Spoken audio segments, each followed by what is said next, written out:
The emergency alarm pierced through the morning silence at Oceanview Marine Sanctuary. Code red, main tank. All personnel evacuate. Immediately. This is not a drill. The automated voice echoed through the empty corridors as red warning lights bathed the facility in an ominous glow. In the pristine waters of Northern California's most advanced marine research facility, what began as a routine behavioral study would become a 47-minute fight for survival that would forever change how we understand the complex relationship between humans and captive orcas. Chen was 28 years old, a brilliant marine biologist with an uncanny ability to communicate with the ocean's apex predators.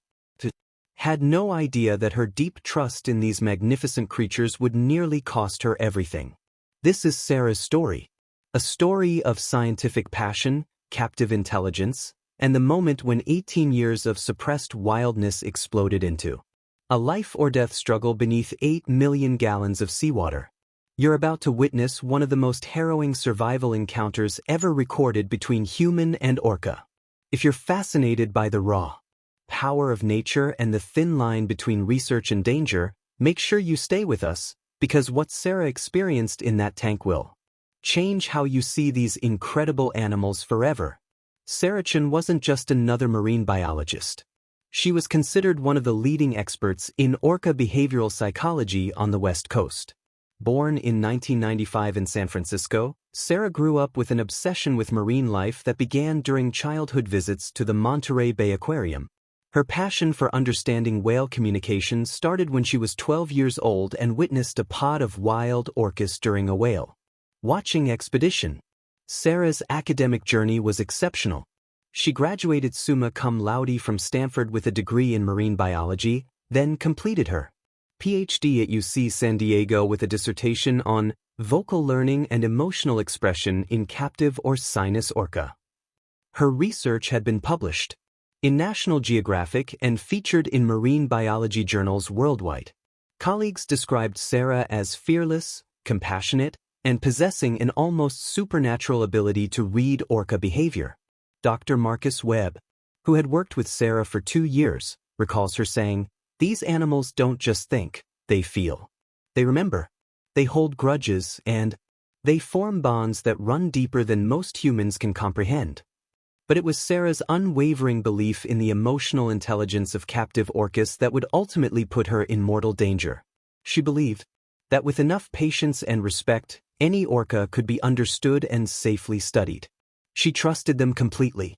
Friends who knew Sarah best would later say she had one fatal flaw. She saw the captive orcas as misunderstood rather than potentially dangerous. She refused to acknowledge that 18 years of captivity might have created something far more unpredictable than nature ever intended. Yet those closest to Sarah knew she was driven by more than scientific curiosity. Her younger brother had drowned in a surfing accident 3 years earlier, and Sarah seemed determined to prove that the ocean and its creatures weren't inherently hostile to humans. She needed to believe that understanding and respect could overcome any natural barrier between species. Sarah had been working at Oceanview Marine Sanctuary for 3 years, specifically studying the communication patterns and social dynamics of their 12 resident orcas. She was known for her innovative research methods and her willingness to spend hours in the water conducting behavioral observations that other researchers considered too risky. What Sarah didn't fully understand was that her deep emotional connection to these animals had begun to cloud her scientific judgment in ways that would soon prove nearly fatal. Sinus orca, the killer whale, is nature's most sophisticated marine predator. In the wild, these apex hunters live in complex matriarchal societies, communicating through intricate vocal patterns and displaying emotional intelligence that rivals higher primates. They are capable of strategic planning, emotional bonding, and long-term memory retention that can span decades. What makes them truly dangerous isn't just their size or strength, but their ability to learn, adapt, and remember every interaction they've ever had with humans. The orca that would nearly claim Sarah's life was known simply as Titan. Captured off the coast of Iceland in 2005 when he was just 4 years old, Titan had spent 18 years in captivity at various marine facilities before arriving at Oceanview Marine Sanctuary in 2019. At 22 years old, he stood as a magnificent specimen of his species, 31 feet long, weighing approximately 12,000 pounds, with a distinctive black and white coloration that made orcas instantly recognizable. Titan's capture had been traumatic, as all orca captures are. Separated from his mother and pod during a drive hunt, the young calf had been transported thousands of miles from his home waters to begin a life of confinement. Marine biologists who studied his early years noted that Titan never fully adapted to captivity the way other orcas did. Where most captive orcas eventually learned to work with trainers and accept their confined environment, Titan remained perpetually restless, displaying behaviors that suggested he never forgot his origins as a free-roaming apex predator. Dr. Elena Rodriguez, a cetacean psychologist who had studied Titan for 5 years, observed troubling patterns in his behavior. Titan exhibited what we call learned hypervigilance, Rodriguez explained in her research notes. He constantly monitored his environment for threats or opportunities, much like a wild orca would in territorial waters. This isn't typical behavior for long-term captive animals, who usually become more docile over time. The first signs of Titan's potential for aggression had appeared 2 years earlier at his previous facility, SeaWorld San Diego. During a routine training session, Titan had grabbed trainer Jennifer Morrison's wetsuit and held her underwater for nearly 30 seconds before releasing her. Morrison survived, but the incident was classified as a Category 3 interaction, the second highest level of dangerous behavior in marine mammal facilities. The incident report noted that Titan showed no signs of stress or illness prior to the event, making his behavior unpredictable and concerning. Following the Morrison incident, Titan was transferred to Oceanview Marine Sanctuary, which marketed itself as a more naturalistic environment for retired show animals. The facility's 8 million-gallon main tank was designed to simulate open ocean conditions, with varying depths, artificial currents, and a sophisticated filtration system that maintained pristine water quality. The hope was that a more natural environment would help rehabilitate Titan's behavioral issues. Initially, the transfer seemed successful. Titan appeared calmer in the larger space, and his interactions with the other orcas were generally peaceful. He established himself as the dominant male in the pod hierarchy, which was natural behavior for a bull orca of his size and age. Sir had been specifically assigned to study Titan's adaptation process, documenting his social interactions, feeding behaviors, and response to environmental enrichment activities. For the first 18 months, Sarah's observations of Titan were largely positive. He demonstrated remarkable intelligence during problem-solving exercises, showed affection towards certain younger orcas in the facility, and even seemed to enjoy Sarah's presence during observation sessions. She noted in her research journal that Titan appeared to recognize her specifically, often approaching the underwater viewing windows when she arrived for her morning assessments. But there were warning signs that Sarah, in her enthusiasm for her research, may have overlooked or minimized. Titan had begun displaying what marine mammal experts call displacement behaviors, repetitive actions that indicate psychological stress. He would swim the same pattern for hours, wearing a visible groove in the tank floor. He had also started what appeared to be aggressive play with the facility's enrichment toys, destroying expensive puzzle feeders and exercise equipment with increasing frequency. Most concerning was Titan's relationship with the facility's other resident bull orca, a smaller male named Neptune. What had started as typical dominance displays had escalated into increasingly violent confrontations. Marine mammal veterinarian Dr. James Chen had documented bite marks and rake marks on both animals, indicating that their interactions had moved beyond normal social hierarchy establishment into genuine aggression. The facility's head trainer, Rebecca Martinez, had expressed concerns about Titan's behavior in staff meetings throughout the summer of 2023. "He's not the same animal we received 4 years ago," Martinez noted in a report filed just 2 months before Sarah's incident. Titan has become increasingly unpredictable, and his size makes any aggressive behavior extremely dangerous. I recommend limiting direct water work with this animal until we can better understand his psychological state. Dr. Rodriguez's final behavioral assessment, completed just weeks before the incident, painted a picture of an animal under significant psychological strain. Titan exhibits signs of chronic stress, including repetitive behaviors, aggressive interactions with conspecifics, and what appears to be frustration-related destruction of environmental enrichment items. While he has shown no direct aggression toward human caretakers, his behavior patterns suggest an animal who has become increasingly intolerant of his captive environment. The report recommended that Titan be moved to a sea pen facility where he could experience more natural conditions, or alternatively, that human interactions with him be limited to observation only, with no direct water contact. The recommendations sat in administrative review, awaiting approval from the facility's board of directors. Sarah had read Rodriguez's report but disagreed with its conclusions. In her own observational notes, she documented what she interpreted as Titan's intellectual curiosity rather than stress-related behavior. She believed that his destruction of enrichment items indicated problem-solving intelligence, and that his aggressive interactions with Neptune were simply natural dominance behaviors that would stabilize over time. This fundamental disagreement about Titan's psychological state would prove to be a critical factor in the events that followed. Sarah's deep belief in her ability to understand and communicate with Titan had led her to dismiss the concerns of other experts, setting the stage for a confrontation that would test the very limits of human survival in the face of nature's most powerful marine predator. In the 3 weeks leading up to October 15, 2023, Titan's behavior began showing subtle but increasingly alarming changes that would later be recognized as clear warning signs of an animal approaching a psychological breaking point. Sarah noticed these changes but interpreted them through the lens of her unwavering belief in Titan's intelligence and emotional complexity, a perspective that would prove dangerously naive. The first significant incident occurred on September 22, when maintenance diver Tom Rodriguez entered the tank for routine cleaning of the underwater filtration intakes. Titan, who had previously shown only mild curiosity toward maintenance activities, suddenly began following Rodriguez with an intensity that made the experienced diver uncomfortable. "He wasn't just watching me," Rodriguez later reported to facility management. "He was stalking me.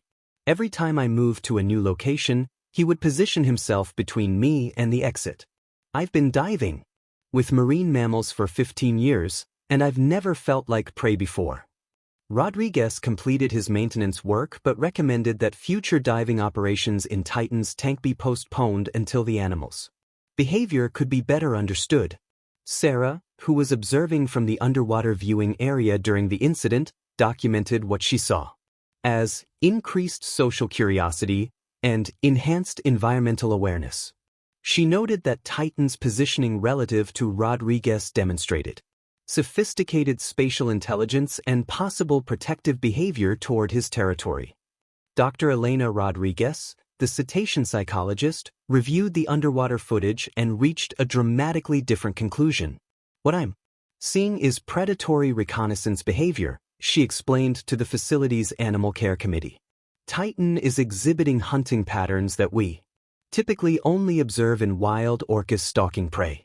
The way he positions himself to control Rodriguez's movement options, the intensity of his focus, the fact that he maintains visual contact without vocalizing, these are all indicators of an animal that has shifted into a predatory mindset toward humans." Sarah vehemently disagreed with this assessment during the committee meeting. Dr. Rodriguez is anthropomorphizing normal curiosity behavior, she argued. Titan has always been highly intelligent and interactive. What you're calling predatory behavior is actually evidence of his cognitive sophistication. He's trying to understand the diver's purpose in his environment, which shows remarkable environmental awareness. The disagreement between the two researchers created a rift in the facility's approach to managing Titan. Sarah's reputation as an orca Communication expert carried significant weight with the administration, and her interpretation of Titan's behavior aligned with the facility's mission of demonstrating that captive orcas could thrive in enriched environments. Dr. Rodriguez's more cautious assessment, while scientifically sound, threatened the facility's research objectives and public image. On October 1st, the tension escalated dramatically when Titan had his most violent confrontation yet with Neptune, the facility's other adult male orca. The incident occurred during the morning feeding session, when both animals were released into the main tank simultaneously, a routine procedure that had been successfully implemented hundreds of times before. Animal care specialist Maria Santos was preparing the feeding platforms when she heard what she described as the most terrifying sound I've ever heard from a marine mammal. The two bulls had engaged in what initially appeared to be normal dominance posturing, but within seconds, the interaction exploded into genuine violence. Titan attacked Neptune with a ferocity that shocked even the most experienced staff members. Titan wasn't just establishing dominance, Santos later testified. He was trying to kill Neptune. The way he rammed him, the way he used his massive size to pin Neptune against the tank wall, I genuinely thought we were about to watch one orca murder another. The attack lasted nearly 4 minutes before Titan finally broke off, leaving Neptune with deep rake marks along his flanks and what veterinary examination later revealed to be 3 cracked ribs. Emergency protocols were immediately implemented to separate the animals, but the incident left the entire staff shaken. Neptune required medical treatment and was moved to a rehabilitation pool, leaving Titan alone in the main tank for the first time since his arrival at the facility. Dr. James Chen, the facility's head veterinarian, was unequivocal in his assessment. What I observed was not normal orca behavior, even for territorial disputes. Titan demonstrated a level of sustained aggression that indicates significant psychological distress. In my professional opinion, this animal should not have any direct human contact until we can determine what's driving this behavioral change. Sarah attended the emergency staff meeting following the Neptune incident but maintained her position that Titan's behavior was being misinterpreted. What you're calling abnormal aggression is actually a natural response to being confined with another adult male in a space that, while large by captive standards, is still territorially restrictive by wild orca standards, she argued. Titan is asserting his rightful position as the dominant bull. This is exactly what we would expect to see in a psychologically healthy adult male orca. Her interpretation found support from Dr. Michael Torres, the facility's research director, who had invested considerable resources in Sarah's communication studies with Titan. Sarah has spent more time observing Titan than any other researcher, Torres noted. Her insights into his behavioral patterns have been consistently accurate. I think we need to trust her expertise and consider that what we're seeing might be positive behavioral development rather than deterioration. The decision was made to continue Sarah's research program with enhanced safety protocols, but not to suspend human interaction with Titan entirely. This compromise satisfied neither the safety-concerned staff members nor Sarah, who felt that additional restrictions would interfere with her ability to conduct meaningful research. During the 2 weeks following the Neptune incident, Titan's isolation seemed to intensify his focus on human activities around the tank. Sarah documented what she described as heightened social engagement as Titan began spending increasing amounts of time at the underwater viewing windows, particularly when she was present. She interpreted this behavior as evidence that Titan was seeking social connection after being separated from Neptune. What Sarah didn't recognize was that Titan's apparent interest in human presence had taken on an obsessive quality that experienced marine mammal behaviorists would have immediately identified as concerning.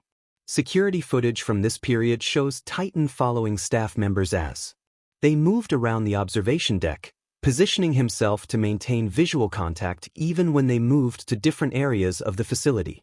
Rebecca Martinez, the head trainer, noticed that Titan had begun timing his surface breathing to coincide with human activity around the tank. Was like he was studying us, Martinez later recalled. Every time someone walked near the tank edge, Titan would surface and watch them. With the casual curiosity we usually see, but with an intensity that made everyone uncomfortable. The final warning came just 3 days before the incident, when maintenance supervisor Carl Peterson reported what he described as the most unsettling animal encounter of my career. Peterson was conducting routine inspection of the tank's overflow drains when Titan surfaced directly beneath the grating Peterson was standing on. He came up slowly, deliberately, and positioned his eye maybe 2 feet from where I was standing, Peterson reported. For about 30 seconds, we just stared at each other through the grating. But it wasn't curiosity or playfulness. There was something calculating in that look. Something that made every instinct I have scream, danger. When I moved away from the grating, he followed me along the edge, maintaining eye contact the entire time. Peterson's report prompted Rebecca Martinez to request an immediate suspension of Sarah's in-water research activities, but Sarah successfully argued that Peterson's interpretation was colored by the recent incidents and that his fear was influencing his perception of normal orca behavior. Carl is a maintenance supervisor, not an animal behaviorist, Sarah pointed out during the emergency meeting. His report describes exactly the kind of intelligent, curious interaction that demonstrates Titan's psychological health and social needs. Suspending the research program based on anthropomorphic fear responses would be a disservice to both Titan and our scientific mission. Dr. Torres supported Sarah's position, and the decision was made to continue the research program with additional safety observers present during in-water sessions. This compromise would prove tragically inadequate for what was about to unfold. On the evening of October 14th, Sarah made her final research notes before the incident. Titan continues to demonstrate exceptional intelligence and social awareness. His interactions with human observers show remarkable emotional sophistication. Tomorrow's session will focus on advanced communication protocols and trust-building exercises. I believe we are on the verge of a breakthrough in human-orca communication that will revolutionize our understanding of these magnificent animals. Those words, written with such optimism and scientific enthusiasm, would be the last research notes Sarah would ever make about Titan.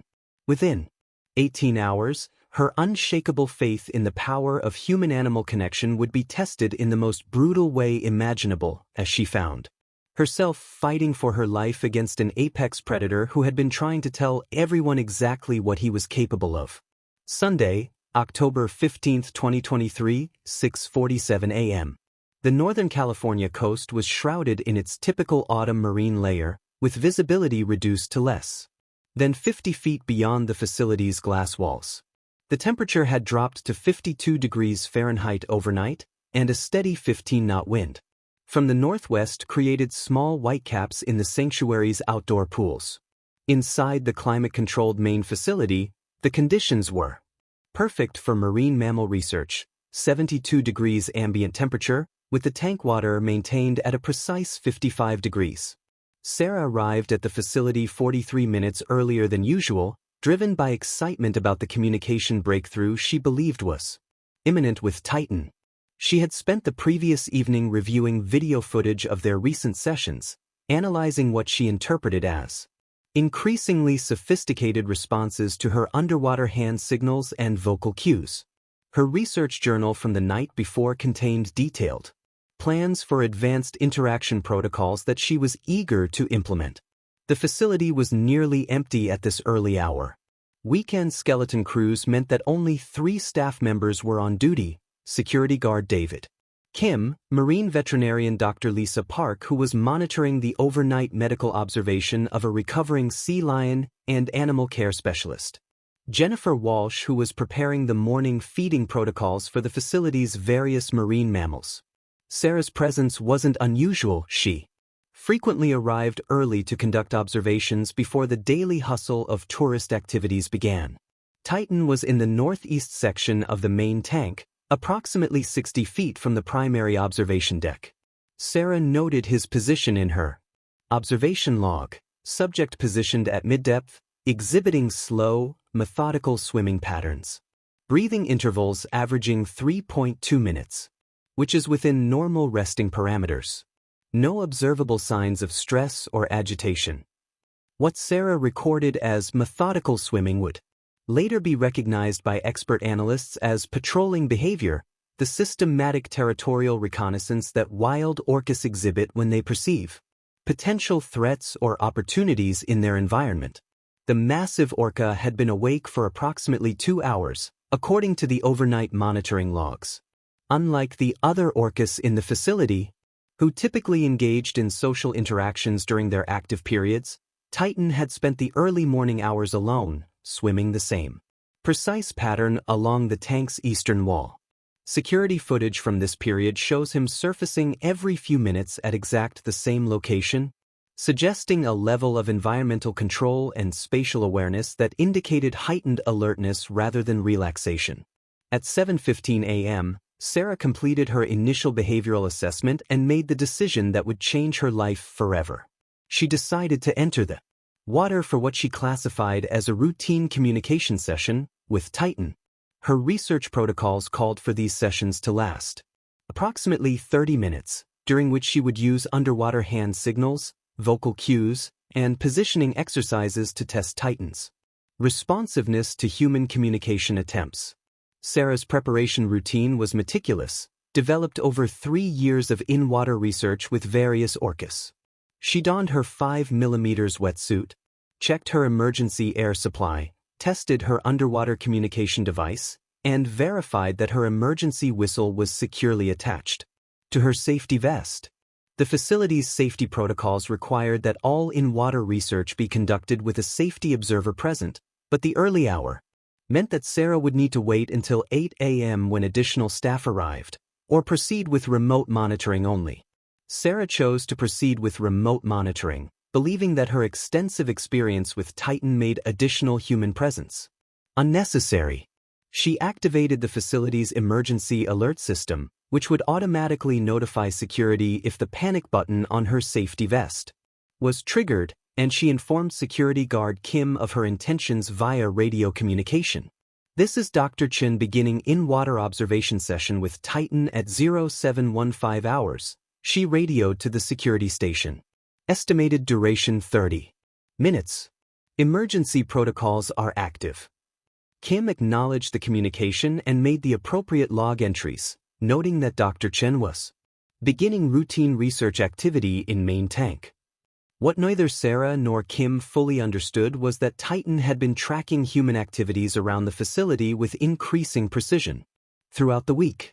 Security footage analysis conducted after the incident revealed that Titan had begun timing his movements to coincide with staff arrival patterns, positioning himself near observation areas during shift changes, and displaying what marine behaviorists now recognize as anticipatory hunting behaviors. At 7:18 a.m., Sarah entered the water through the facility's research access platform, a submerged ledge that allowed researchers to enter the tank gradually while maintaining visual contact with the animals. The platform was positioned at the tank's southwest corner, approximately 180 feet from Titan's current location. Sarah's entry followed standard protocols, slow, deliberate movements designed to avoid startling the animals, with constant visual monitoring of all orcas in the vicinity. Titan's response to Sarah's entry was immediate and, in retrospect, ominous. Rather than continuing his northeastern patrol pattern, he stopped swimming and oriented directly toward her position. Marine mammal behavior experts who later analyzed the underwater footage noted that Titan's posture changed dramatically in the seconds following Sarah's entry. His pectoral fins spread slightly, his swimming became more controlled and purposeful, and his breathing pattern shifted from the regular intervals of a resting animal to the shorter, more frequent respirations of an animal entering an active state. Sarah interpreted Titan's immediate attention as positive engagement. Her underwater notes, recorded via waterproof tablet, documented immediate social response to human presence, demonstrating strong recognition and interaction motivation. She began her approach toward Titan using the gradual positioning techniques that had been successful in previous sessions, moving in a wide arc that would bring her to within approximately 20 feet of the massive orca. The first 12 minutes of the session, everything appeared to proceed normally. Titan allowed Sarah to approach to within her standard research distance, and he appeared to respond appropriately to her hand signals and vocal cues. Sarah documented what she interpreted as exceptional cooperation and communication responsiveness, as Titan performed several of the positioning behaviors that had become routine elements of their research sessions. But underwater video analysis would later reveal subtle signs that Sarah, focused on her research objectives, failed to recognize. Titan's responses to her signals, while appearing cooperative, were actually becoming increasingly controlled and deliberate. Where previous sessions had shown fluid, natural movements, Titan was now executing precise, calculated actions that suggested intense focus rather than relaxed cooperation. Marine predator behavior specialist Dr. Amanda Foster, who analyzed the footage months later, identified this as a critical warning sign. What we're seeing is an animal that has shifted from social interaction mode into what I can only describe as tactical assessment mode, Foster explained. Titan isn't responding to Sarah's signals out of cooperative behavior, he's responding in order to control her position and movement patterns. This is hunting behavior disguised as cooperation. At 7:31 a.m., 13 minutes into the session, Titan's behavior underwent a subtle but crucial change that Sarah noticed but misinterpreted. The orca began what Sarah described as enhanced spatial awareness exercises, moving in increasingly tight circles around her position while maintaining constant visual contact. Sarah believed this demonstrated Titan's growing trust and comfort with her presence, noting that he was voluntarily maintaining closer proximity than in previous sessions. What Sarah didn't recognize was that Titan was systematically cutting off her access to the research platform and the emergency exit points around the tank's perimeter. Each circle brought him slightly closer to Sarah while simultaneously positioning him between her and the nearest safety zones. This behavior, known as prey isolation in wild orca hunting patterns, was a tactical maneuver that wild orcas use to separate individual targets from escape routes before launching an attack. The water temperature, which had felt comfortable during Sarah's initial entry, was beginning to affect her core body temperature as the session extended beyond her usual time frame. The 55-degree water, combined with the physical exertion of maintaining position against the tank's artificial currents, was gradually reducing her reaction time and decision-making capacity, a factor that would prove critical in the minutes that followed. At 7:34 a.m., Titan completed what would be his final positioning maneuver before the attack. He surfaced approximately 15 feet from Sarah, maintaining eye contact for nearly 30 seconds in what Sarah recorded as profound interspecies communication moment. The underwater footage shows Sarah reaching toward Titan, attempting to initiate physical contact that had been successful in building trust during previous sessions. But as Sarah extended her arm toward the massive orca, something in Titan's demeanor shifted in a way that even Sarah couldn't ignore. The breathing pattern changed from controlled respirations to rapid, shallow breaths. His massive body, which had been moving with fluid grace throughout the session, suddenly became rigid and motionless. Most significantly, his vocalizations, the complex calls that Sarah had been studying for 3 years, stopped entirely. The silence that followed was broken only by the gentle lapping of water against the tank walls and the distant hum of the facility's filtration systems. For 27 seconds, Sarah and Titan remained motionless, separated by less than 10 feet of water that suddenly felt like an infinite chasm between two completely different species with completely different intentions. Then, at exactly 7:35 a.m., Titan's eye contact shifted from Sarah's face to her extended arm, and everything changed forever. The attack began without warning, without sound, and with a speed that defied the massive size of the predator launching it. At 7:35 and 14 seconds a.m., Titan's 12,000-pound body accelerated from motionless to 25 miles per hour in less than 3 seconds, closing the distance between himself and Sarah with the explosive power that made orcas the ocean's apex predators. Sarah's first sensation wasn't pain or fear, but complete disorientation as Titan's massive head struck her midsection with the force of a freight train. The impact drove her 15 feet backward through the water, expelling every molecule of air from her lungs and sending shock waves of pain through her ribcage. For a moment that seemed to last forever, Sarah found herself suspended in the water, unable to breathe, unable to think, unable to comprehend what had just happened. Titan's initial strike was precise and calculated, designed not to kill immediately but to disable and disorient his target. Marine predator experts, who later analyzed the attack footage, noted that Titan struck Sarah with his rostrum, the hard, bony projection of his upper jaw, rather than opening his mouth to bite. This suggested a level of tactical thinking that was both sophisticated and terrifying. Titan was controlling the level of damage he inflicted, maintaining Sarah as a viable target for extended interaction rather than ending the encounter immediately. As Sarah struggled to regain her orientation, her training kicked in.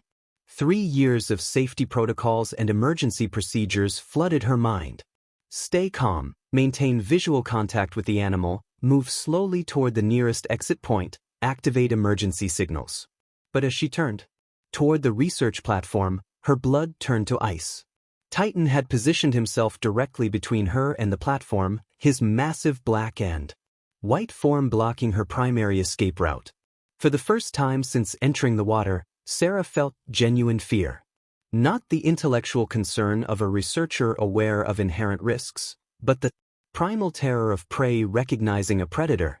Titan's posture had changed completely from the curious, interactive animal she thought she knew. His dorsal fin was erect and rigid, his pectoral fins were spread wide for maximum maneuverability, and his breathing had shifted to the rapid, efficient pattern of an animal engaged in high-intensity activity. Sarah's emergency training told her to activate her panic alarm, but as she reached for the device on her safety vest, Titan moved again.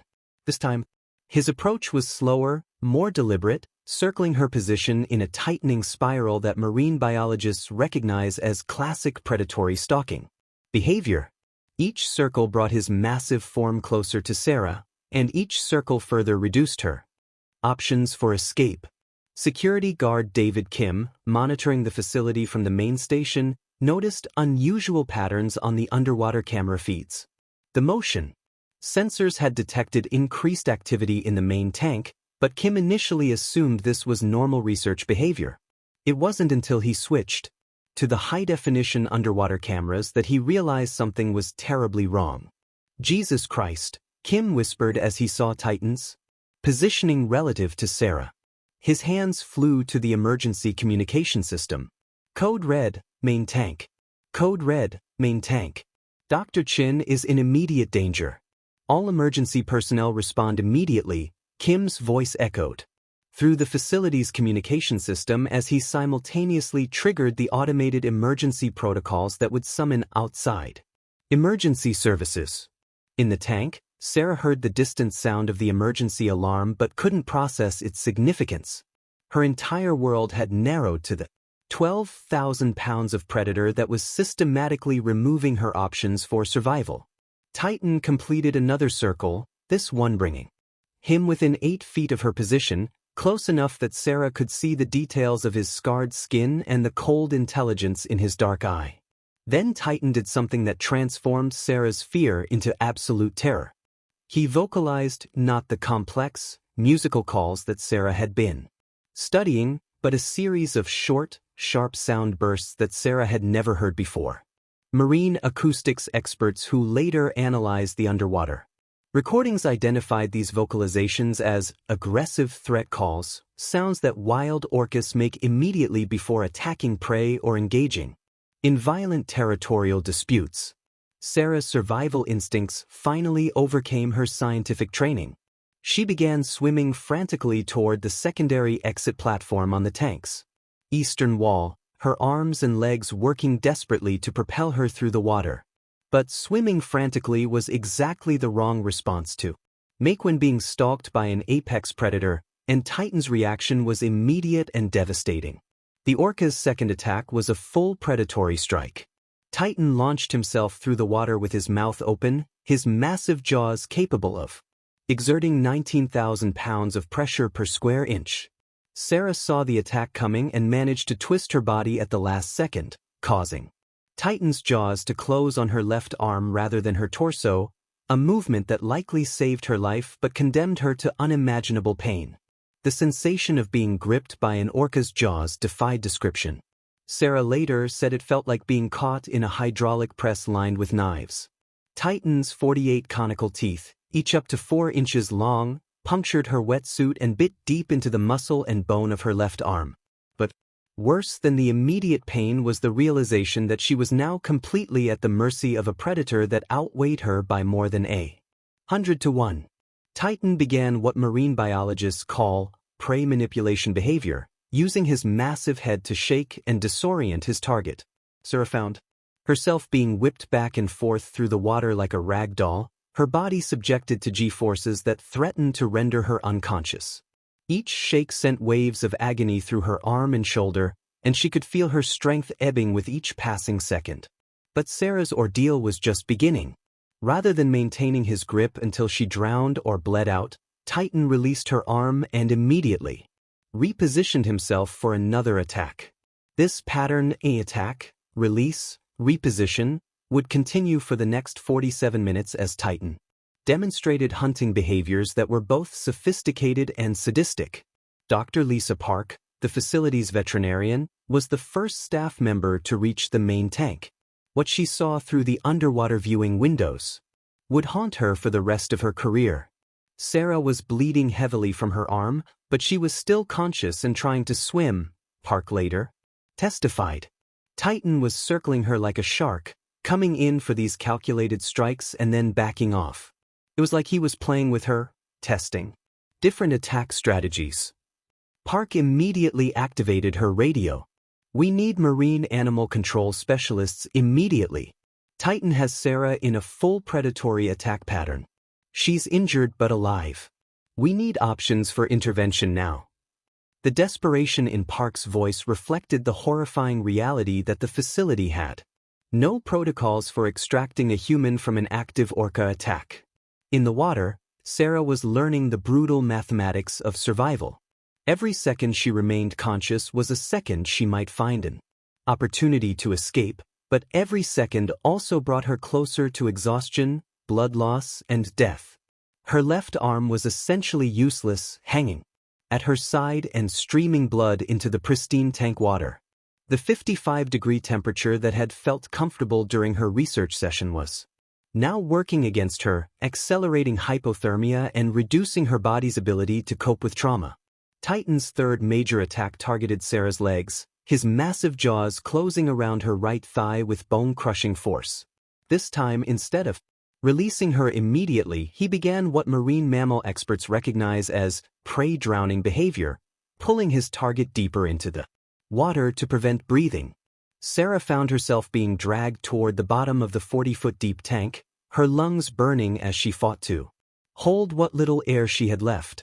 The descent toward the tank bottom was a journey into nightmare. Sarah's emergency training had covered many scenarios, but none had prepared her for the psychological horror of being methodically drowned by an animal she had trusted completely. As the surface grew more distant above her, Sarah realized that she was likely about to die in the most terrifying way imaginable, conscious, aware, and completely helpless. But in that moment of absolute despair, Sarah made a decision that would define the rest of her life. Instead of continuing to fight against Titan's grip, she forced herself to go completely limp, playing dead in the hopes that the orca might lose interest in an unresponsive target. It was a desperate gambit based on her knowledge of predator psychology, and it represented her last, best hope for survival. The strategy worked, but only partially. Titan's grip loosened slightly as Sarah's body went limp, allowing her to twist free and begin a desperate ascent toward the surface. But as she broke through to air and gasped her first breath in nearly a minute, she realized that her nightmare was far from over. Titan was still there, still focused on her, and still very much interested in continuing their deadly interaction. The attack had been going on for 18 minutes, and Sarah was already severely injured, hypothermic, and exhausted. But she was alive, she was conscious, and she still had 29 more minutes of hell to endure before help would finally arrive. 7:53 a.m., 18 minutes into the attack, the first wave of emergency responders arrived at Oceanview Marine Sanctuary. The Monterey County Sheriff's Marine Unit, led by Sergeant Maria Vasquez, had received David Kim's code red alert and immediately dispatched their specialized Marine Animal Response Team. But as Vasquez and her team rushed through the facility's entrance, they faced a crisis unlike anything in their training manuals. How do you rescue a human from an active orca attack without getting killed yourself?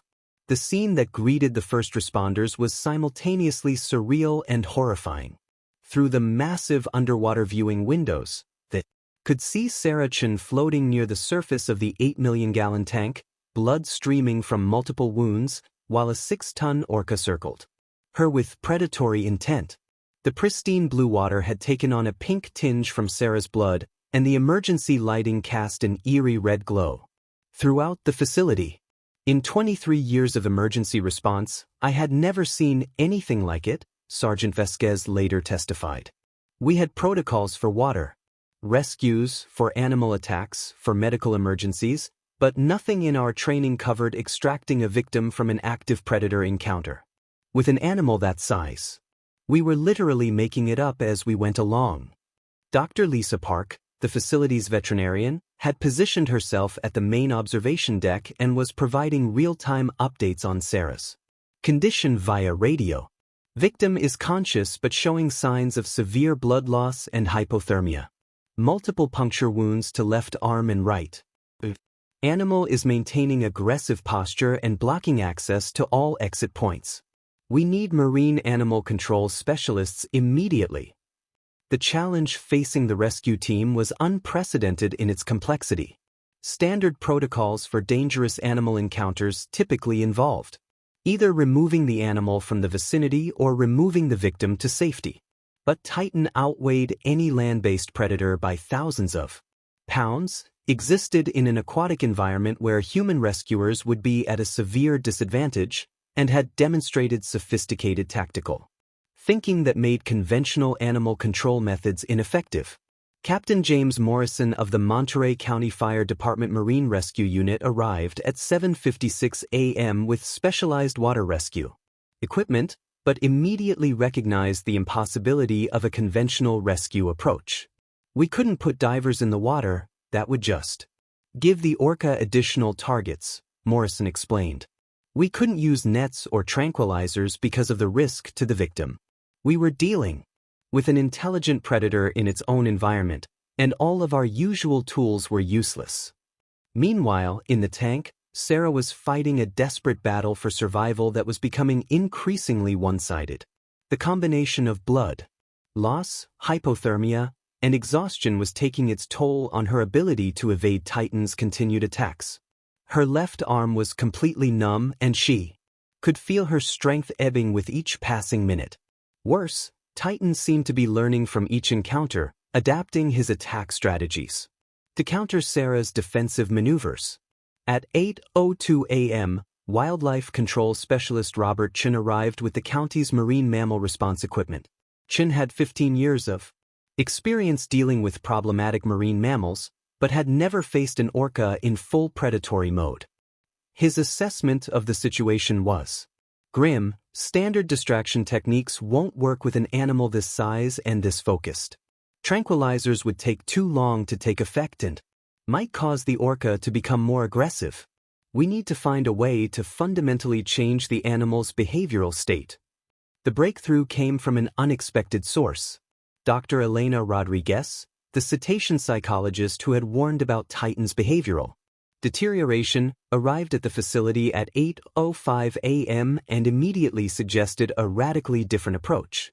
Instead of trying to control Titan's behavior, Rodriguez proposed using the facility's underwater sound system to trigger what she called environmental disruption response, essentially shocking Titan out of his predatory focus by introducing sounds and stimuli that would override his attack programming.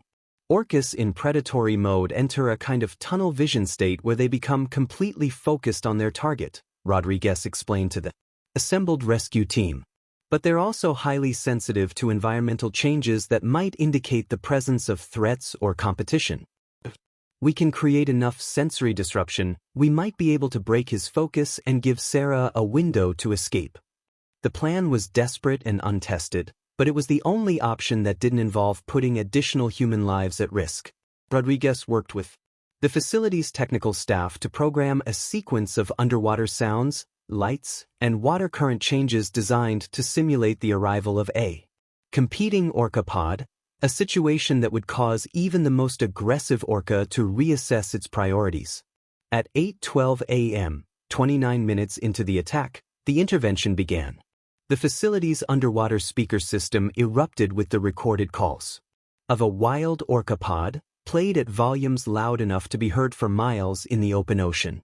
Simultaneously, the tank's lighting system began, strobing in patterns designed to simulate the shadows cast by multiple large marine mammals, while the artificial current generators created water movements that mimicked the turbulence of a pod passage. Titan's reaction was immediate and dramatic. For the first time since the attack began, his attention shifted away from Sarah as he oriented toward the underwater speakers, his massive head turning back and forth as he tried to locate the source of the orca calls. The sophisticated predator's survival instincts were warring with his predatory focus, creating a moment of confusion that Sarah desperately needed to exploit. But Sarah was barely conscious, floating face down in the water and showing signs of severe physiological distress. Dr. Park, monitoring from the observation deck, could see that Sarah had perhaps minutes left before blood loss and hypothermia rendered her incapable of saving herself, even if an opportunity arose. "She's going into shock," Park radioed to the rescue team. "Core temperature is dropping, blood pressure is falling, and she's losing consciousness. We need to get her out of that water immediately or we're going to lose her." Emergency medical technician Amanda Foster had been standing by with advanced life support equipment, but the victim was still 40 feet away, behind 6 inches of reinforced glass, trapped in a tank with an animal that could kill her instantly if it refocused on her presence. The environmental disruption was working, but only partially. Titan was confused and distracted, but still very much a threat. At 8:15 a.m., the rescue team made a decision that violated every safety protocol they had ever learned. Captain Morrison and rescue diver Lieutenant Kevin Walsh entered the water from the emergency platform, armed with nothing but their training, their equipment, and the desperate hope that Titan would remain distracted long enough for them to reach Sarah. "It was the most terrifying thing I've ever done," Walsh later recalled.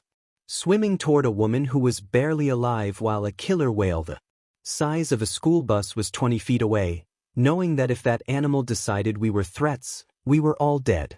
But Sarah was dying and we were her only chance. The rescue swim seemed to last forever, though it took less than 90 seconds. Walsh reached Sarah first, immediately recognizing that she was in critical condition. Her lips were blue from hypothermia, her breathing was shallow and irregular, and the water around her was crimson with. But most critically, she was barely conscious and unable to assist in her own rescue. Morrison reached them seconds later, and together the two rescuers began the delicate process of moving Sarah toward the platform without making sudden movements that might reattract Titan's attention. The orca was still responding to the environmental disruption, but Rodriguez was unsure how long the distraction would remain effective. "Move slowly, keep visual contact with the animal, and be ready to abandon the rescue if he turns toward us," Morrison instructed through his underwater communication system. The next 5 minutes would determine whether they would save Sarah's life or become victims themselves.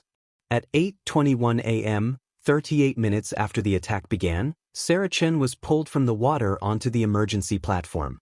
She was unconscious, hypothermic, and had lost approximately 30% of her blood volume, but she was alive.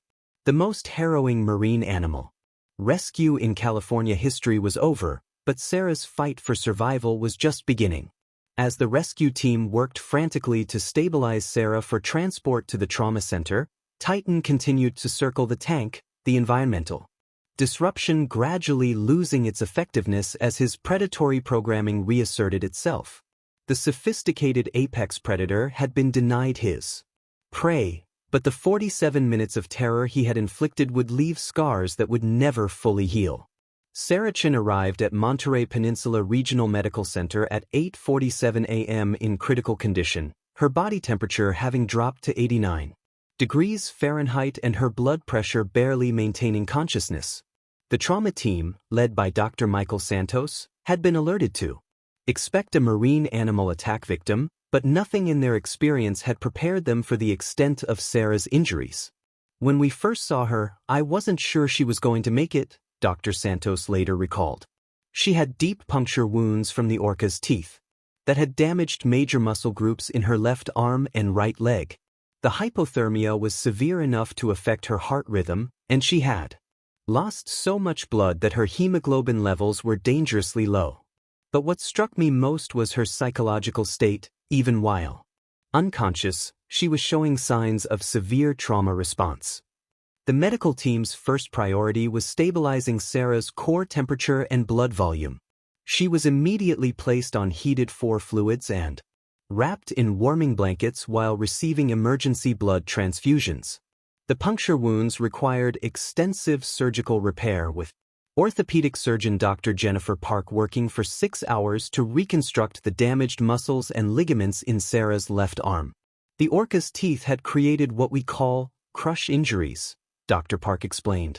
It wasn't just puncture wounds, the pressure from the bite had compressed and damaged tissue in ways that were difficult to repair.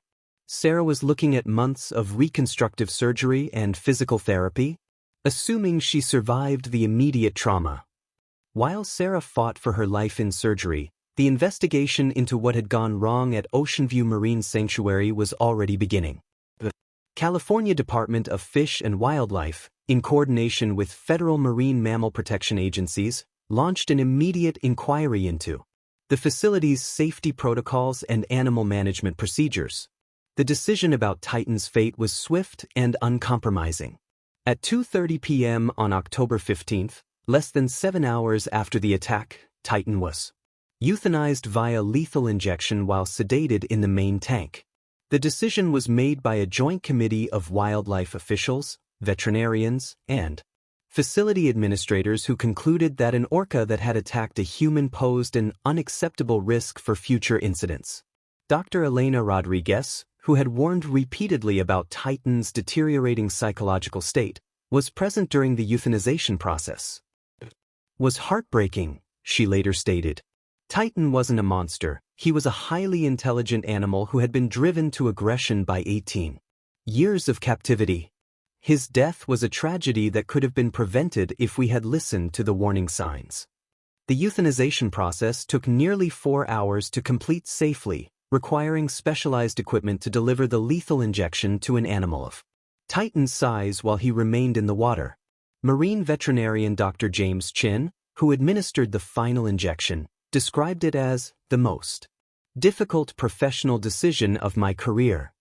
Sarah's family arrived at the hospital throughout the day as word of the attack spread. Her parents, Dr. David Chen and Professor Lu Wei, flew in from San Francisco, while her sister Emma drove from Los Angeles. The family statement, released through the hospital's media relations department, expressed gratitude for the rescue efforts while requesting privacy during Sarah's recovery. Sarah has dedicated her life to understanding and protecting marine mammals, the family statement read. While we are devastated by what happened, we know that Sarah would not want this incident to harm conservation efforts or damage the public's appreciation for these magnificent animals. The facility's response was immediate and comprehensive. Oceanview Marine Sanctuary suspended all in-water research activities indefinitely and initiated a complete review of their animal interaction protocols. Facility Director Dr. Michael Torres, who had supported Sarah's research program, despite warnings from other staff members, submitted his resignation within 48 hours of the attack. I failed in my primary responsibility to ensure the safety of our staff, Torres stated in his resignation letter. While the research Dr. Chen was conducting was valuable and important, I allowed my enthusiasm for the scientific potential to override legitimate safety concerns raised by our animal behavior specialists. The broader marine mammal community was shaken by the attack, as it represented the first serious orca-human incident at a research facility in over a decade. The incident prompted immediate policy reviews at marine parks and research facilities throughout North America, with many implementing enhanced safety protocols and restrictions on direct animal contact. Dr. Rebecca Martinez, the head trainer who had repeatedly warned about Titan's behavioral changes, found herself in the difficult position of having predicted the attack while being powerless to prevent it. Everyone wants to know why we didn't do more to stop this, Martinez said in an interview 3 weeks after the incident. The truth is that the scientific leadership at the facility consistently overruled safety concerns in favor of research objectives. We saw the warning signs, we reported them, but the decision-makers chose to minimize the risks. The legal ramifications were swift and severe. Sarah's family, represented by marine animal law specialist attorney Patricia Wong, filed a negligence lawsuit against Oceanview Marine Sanctuary, alleging that the facility had ignored clear warning signs of dangerous animal behavior and failed to implement adequate safety protocols for human-animal interactions. The lawsuit, which sought damages for medical expenses, lost income, and pain and suffering, was settled out of court 14 months later for an undisclosed amount rumored to exceed $8 million. As part of the settlement, Oceanview Marine Sanctuary agreed to implement enhanced safety protocols and provide funding for research into captive marine mammals' psychological welfare. The incident also triggered federal regulatory action. The National Marine Fisheries Service conducted a comprehensive review of the facilities, federal permits, and ultimately revoked Oceanview's authorization to maintain orcas in captivity. The facility's remaining 11 orcas were transferred to other marine parks or, in 2 cases, to sea pen retirement facilities. Media coverage of the attack was intense and often sensationalized, with news outlets struggling to balance public fascination with the story against the need to report responsibly on marine mammal captivity issues. The incident became a rallying point for animal rights organizations, arguing against keeping orcas in captivity, while marine research institutions defended the scientific value of controlled animal studies. Sarah's recovery process was long and traumatic. She remained in the hospital for 3 weeks, undergoing multiple surgeries to repair the damage to her arm and leg. The physical injuries, while severe, proved to be less challenging than the psychological trauma of the attack. Sarah developed what we classified as severe PTSD with aquatic-specific triggers, explained Dr. Amanda Foster, the psychologist who worked with Sarah during her recovery. She couldn't be near large bodies of water, couldn't look at images of orcas, and experienced panic attacks whenever she heard certain types of whale calls. The attack had fundamentally changed her relationship with the animals she had devoted her life to studying. The incident had far-reaching consequences for marine mammal research protocols. Professional organizations updated their safety guidelines to require multiple observers for all in-water research activities, enhanced psychological screening for captive animals showing behavioral changes, and mandatory cooling-off periods when animal behavior specialists raised safety concerns.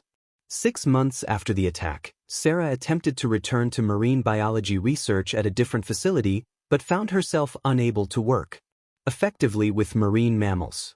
The career she had built over nearly a decade was effectively ended by 47 minutes of terror in a tank with an animal she had trusted completely.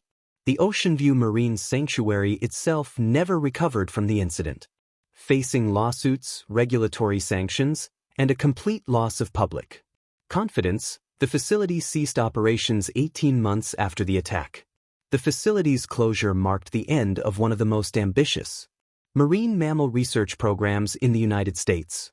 The site where Sarah Chen nearly lost her life was eventually converted into a marine conservation education center with no live animals and a focus on ocean protection rather than captive animal research.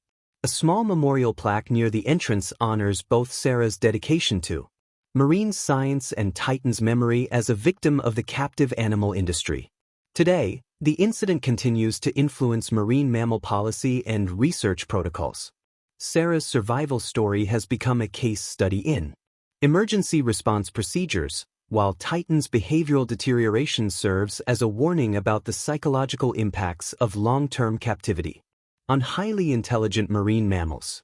The attack fundamentally changed how the scientific community approaches human-animal interaction research, replacing the optimistic belief that understanding and respect could overcome natural predator-prey relationships with a more realistic assessment of the inherent risks involved. In working with apex predators, regardless of how well we think we know them, Dr. Amanda Foster, a marine predator behavioral specialist with 25 years of experience studying orca aggression patterns, spent months analyzing the underwater footage from Sarah's attack. Her findings, published in the Journal of Marine Mammal Behavior, revealed the sophisticated and terrifying nature of Titan's assault on the human researcher. What we witnessed wasn't random animal aggression, Dr. Foster explained during a symposium on captive marine mammal safety. Titan's attack demonstrated deliberate, strategic thinking that followed classic orca hunting patterns adapted for a confined environment.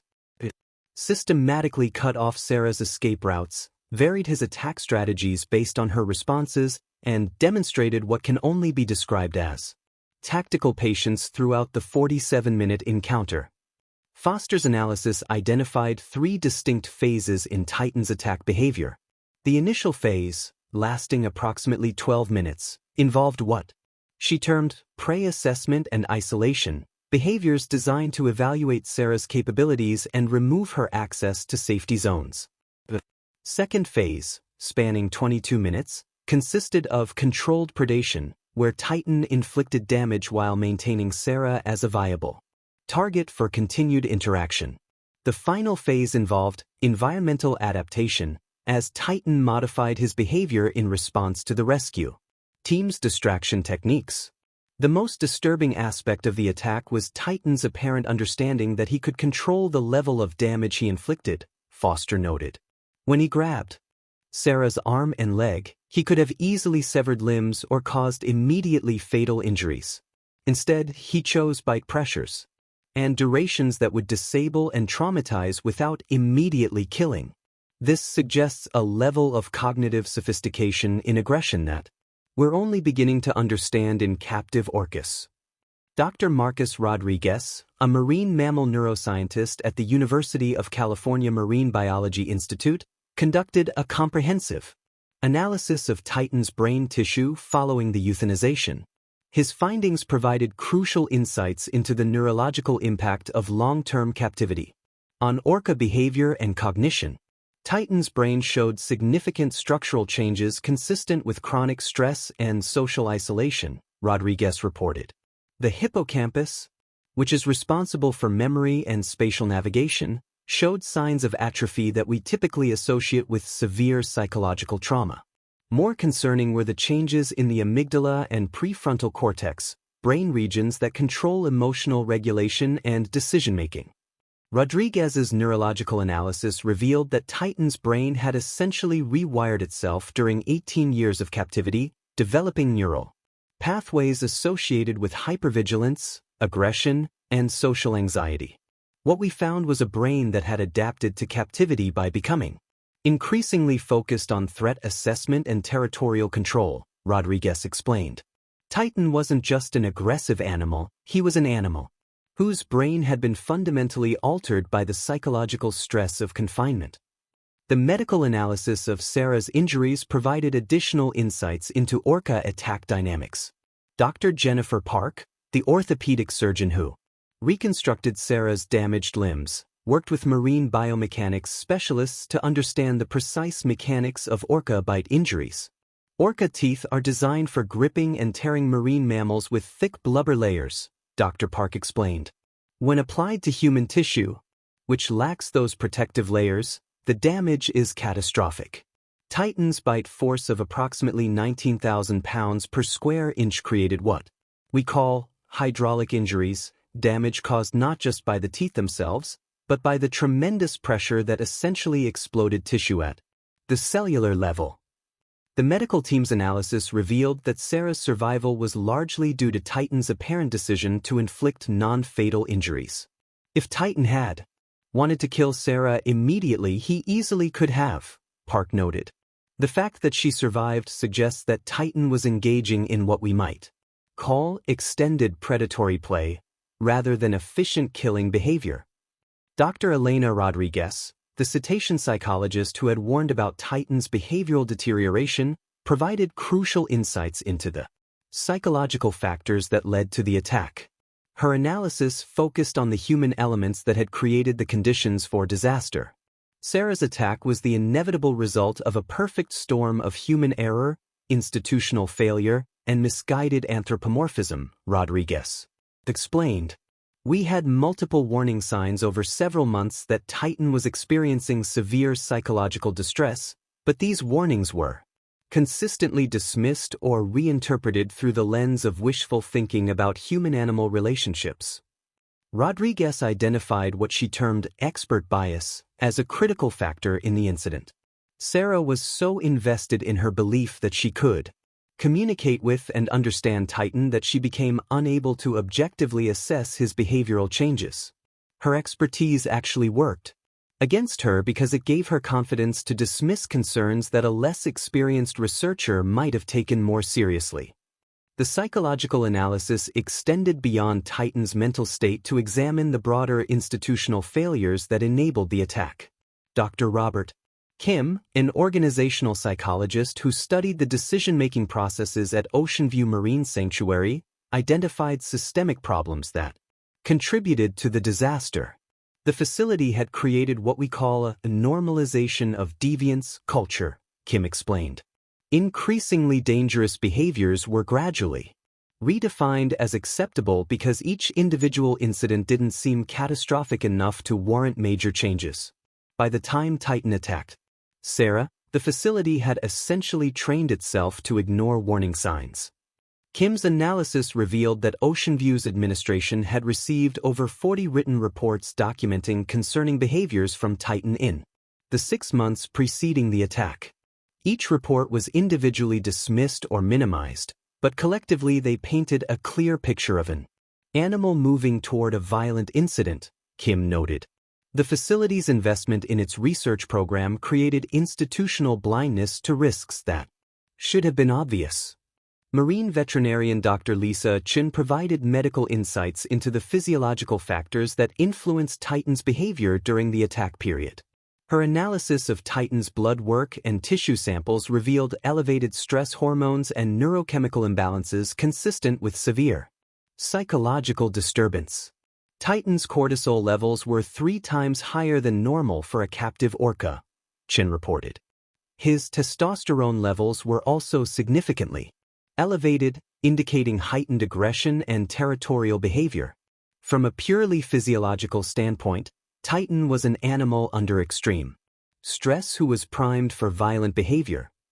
Chen's analysis also revealed that Titan had been showing physical signs of psychological distress that had been overlooked or misinterpreted by facility staff. He had developed stomach ulcers consistent with chronic stress, his sleep patterns were severely disrupted, and he showed signs of obsessive-compulsive behaviors that indicated severe anxiety, she explained. The legal analysis of the incident provided additional perspectives on institutional responsibility and professional standards. Attorney Patricia Wong, who represented Sarah in her lawsuit against Oceanview, worked with expert witnesses to establish the standard of care that should have been applied to Titan's management. The evidence showed that Oceanview consistently fell below professional standards for marine mammal safety, Wong explained. They ignored expert recommendations, dismissed warning signs, and prioritized research objectives over staff safety. From a legal standpoint, this was a clear case of institutional negligence. The comparative analysis of similar incidents provided crucial context for understanding Titan's attack. Dr. Sarah Mitchell, who maintains a database of marine mammal incidents worldwide, identified patterns that placed Sarah's attack within a broader context of captive orca aggression. What happened to Sarah wasn't an isolated incident, Mitchell explained. We've documented over 60 serious orca human incidents in captive facilities over the past 30 years. The common factors include long-term captivity, social isolation, and institutional failure to recognize behavioral warning signs. Titan's attack was particularly severe, but it followed patterns we've seen repeatedly. Mitchell's analysis revealed that orcas who had been captured as juveniles and held in captivity for more than 15 years showed dramatically higher rates of aggressive behavior toward humans. The data suggests that long-term captivity fundamentally alters orca psychology in ways that make them increasingly unpredictable and dangerous, she noted. The prevention analysis focused on identifying changes that could reduce the risk of similar incidents in the future. Dr. Michael Torres, despite his resignation from Oceanview, contributed to safety protocol development based on lessons learned from the attack. The most important prevention measure is accepting that certain interactions between humans and large marine predators are inherently too dangerous to justify, Torres explained. No amount of experience, training, or institutional protocols can eliminate the risk when you're dealing with a 6-ton apex predator that may be psychologically compromised by captivity. The expert consensus that emerged from the comprehensive analysis was clear. Sarah's attack represented a failure of human judgment rather than unpredictable animal behavior. The warning signs had been present, the risks had been identified, and the institutional mechanisms existed to prevent the incident. What failed was the human capacity to acknowledge and respond appropriately to evidence that contradicted deeply held beliefs about human-animal relationships.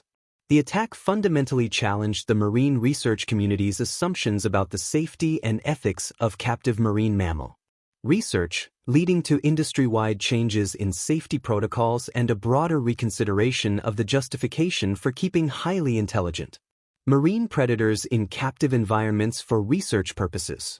Sarah Chen's 47 Minutes of Terror in the Depths of Oceanview Marine Sanctuary teaches us the most fundamental lesson about the relationship between humans and apex predators.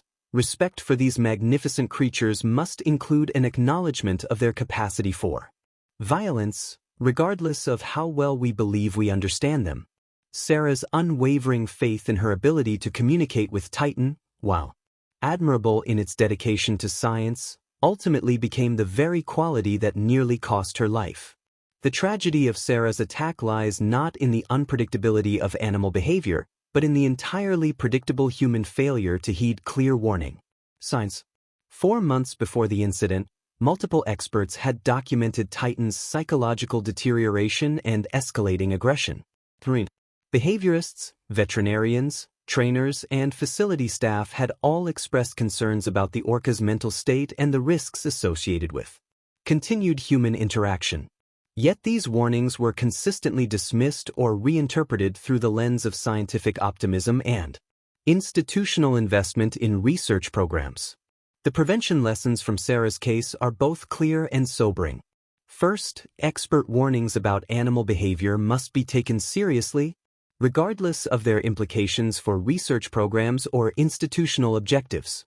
When multiple professionals with decades of experience express concerns about an animal's psychological state, those concerns should trigger immediate safety reviews rather than academic debates about interpretation. Second, the phenomenon of expert bias, where deep knowledge and experience paradoxically create overconfidence that leads to dangerous decision-making, must be recognized and systematically countered in high-risk research environments. Sarah's expertise in orca communication made her more confident in her ability to safely interact with Titan, but it also made her less able to objectively assess the risks he posed. Third, institutional cultures that prioritize research objectives over safety concerns create environments where disasters become inevitable. Oceanview Marine Sanctuary's administration consistently chose to minimize safety concerns in favor of maintaining research programs that had significant financial and reputational value. This institutional bias created a system where warning signs were systematically ignored until catastrophe forced acknowledgement of risks that had been obvious for months.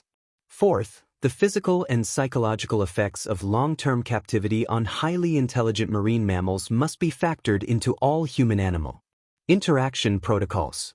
Titan's 18 years in captivity had fundamentally altered his brain structure and psychological state in ways that made him increasingly dangerous to humans. The marine research community's previous assumption that captive orcas become more docile over time has been proven dangerously incorrect. Finally, emergency response protocols for marine mammal incidents must be developed and regularly tested before they are needed.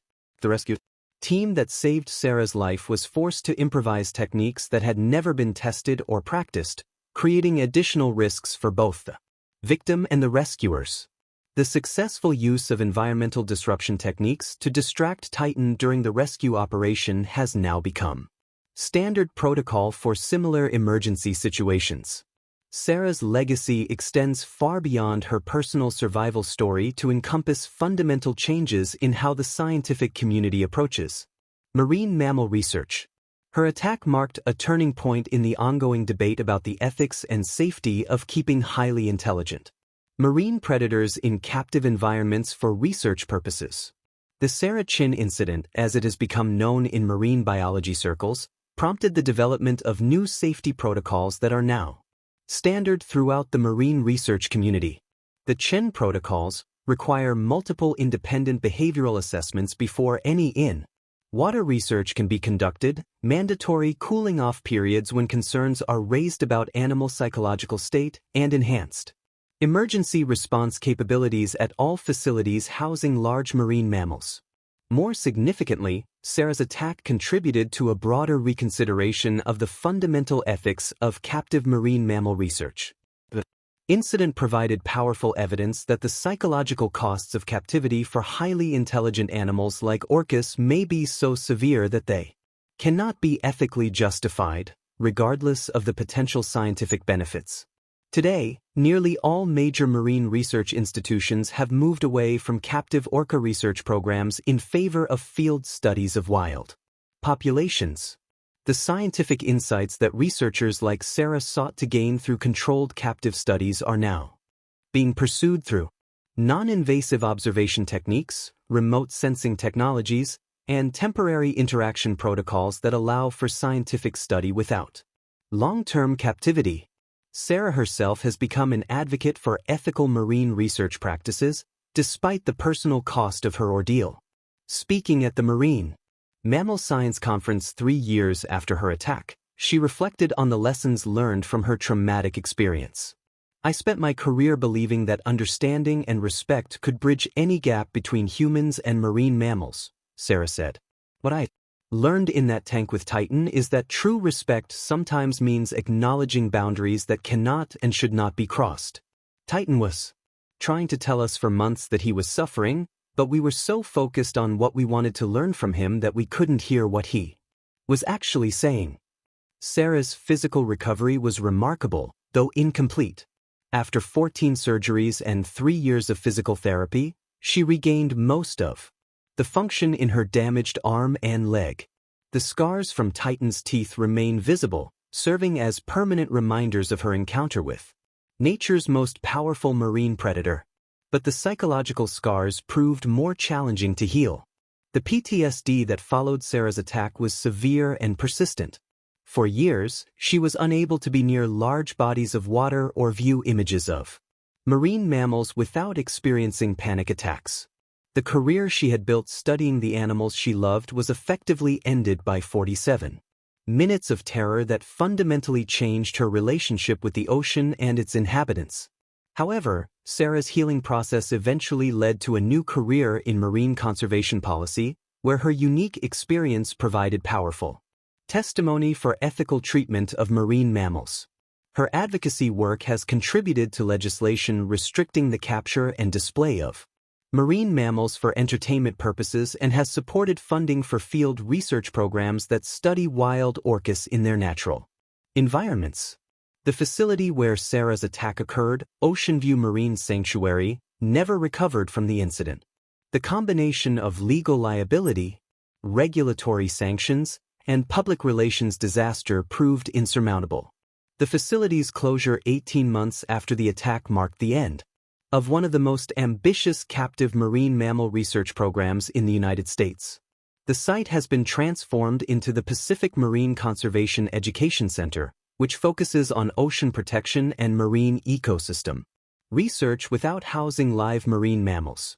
A memorial garden near the facility's entrance honors both Sarah's dedication to marine science and Titan's memory as a magnificent animal whose life was tragically shaped by human decisions about captivity and research. The broader marine conservation community has embraced Sarah's story as a powerful example of how scientific enthusiasm must be balanced with realistic assessment of risks and ethical considerations. Her experience has become a case study in marine biology education programs, teaching future researchers about the importance of objective risk assessment and the dangers of anthropomorphizing animal behavior. The incident also highlighted the need for better understanding of marine mammal psychology and the long-term effects of captivity on animal mental health. Research programs initiated in response to Sarah's attack have provided new insights into the emotional and cognitive needs of marine mammals, leading to improved standards of care for animals that remain in captive environments for rehabilitation or educational purposes. Perhaps most importantly, Sarah's survival story serves as a reminder that the ocean's apex predators demand our respect not just for their intelligence and emotional complexity, but for their fundamental nature as predators capable of extraordinary violence. The scientific desire to understand and connect with these magnificent animals must never override the basic recognition that they are wild creatures with instincts and capabilities that can never be fully controlled or predicted. The 47 minutes that Sarah Chen spent fighting for her life in a tank with Titan changed more than one woman's life or one animal's fate. Those minutes of terror became a catalyst for fundamental changes in how humanity approaches its relationship with the ocean's most powerful and intelligent predators. The lesson is clear. True understanding of marine mammals requires acknowledging not just their capacity for intelligence and emotion, but their enduring wildness and the boundaries that must exist between human ambition and animal nature. Sarah's story reminds us that the ocean chooses who it keeps and who it releases, but it also teaches us that human wisdom lies in recognizing when we should choose to keep our distance from forces beyond our control. In respecting that distance, we honor both the animals we seek to understand and the humans who dedicate their lives to that understanding. The terror that Sarah experienced serves as a warning, but her survival offers hope that we can learn to study and protect marine mammals without repeating the mistakes that led to her attack. In choosing caution over curiosity, safety over scientific ambition, and respect over dominance, we honor the memory of Titan and the courage of Sarah Chen, ensuring that their shared story serves as a guide for future generations of marine researchers who seek to understand the ocean's magnificent predators while respecting the boundaries that should never be crossed. 5 years have passed since Sarah Chen's 47-minute battle for survival against Titan, but the ripple effects of that terrifying October morning continue to reshape our understanding of the complex relationship between humans and the ocean's apex predators. What began as one woman's research project has evolved into a global movement toward more ethical and safer approaches to marine mammal science. Today, Sarah sits in her office at the Pacific Marine Policy Institute, surrounded by photos of wild orcas breaching in their natural habitat rather than confined behind glass walls. The scars on her left arm are still visible, thin white lines that serve as permanent reminders of her encounter with nature's most sophisticated marine predator. But it's the invisible scars, the ones that changed how she sees the relationship between humans and marine mammals, that have proven most transformative. People often ask me if I blame Titan for what happened, Sarah reflects, her voice carrying the weight of years spent processing trauma and finding meaning in survival. The answer is no. Titan was exactly what he was supposed to be, a wild apex predator whose psychological state had been compromised by 18 years of captivity. The fault lies with us, the humans who convinced ourselves that our good intentions and scientific expertise could override millions of years of evolutionary programming. The changes that followed Sarah's attack have been profound and far-reaching.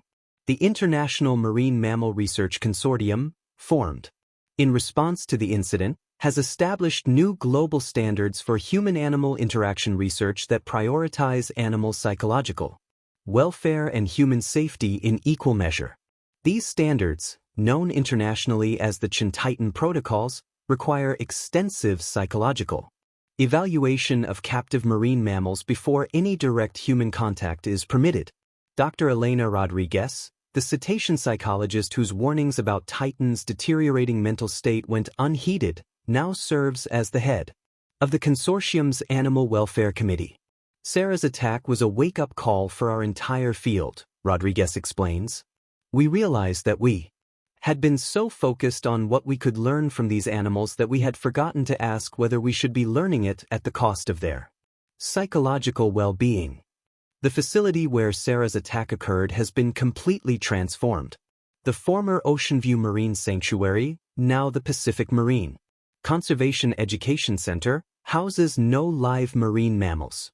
Instead, it uses advanced virtual reality technology, detailed anatomical models, and remote observation equipment to educate visitors about marine life without subjecting animals to captivity. The center's most powerful exhibit is a recreation of Sarah's attack, using the actual underwater footage to demonstrate the realities of human-predator interactions. We show that footage not to sensationalize what happened, but to educate people about respecting wildlife boundaries, explains Dr. Michael Santos, the center's current director.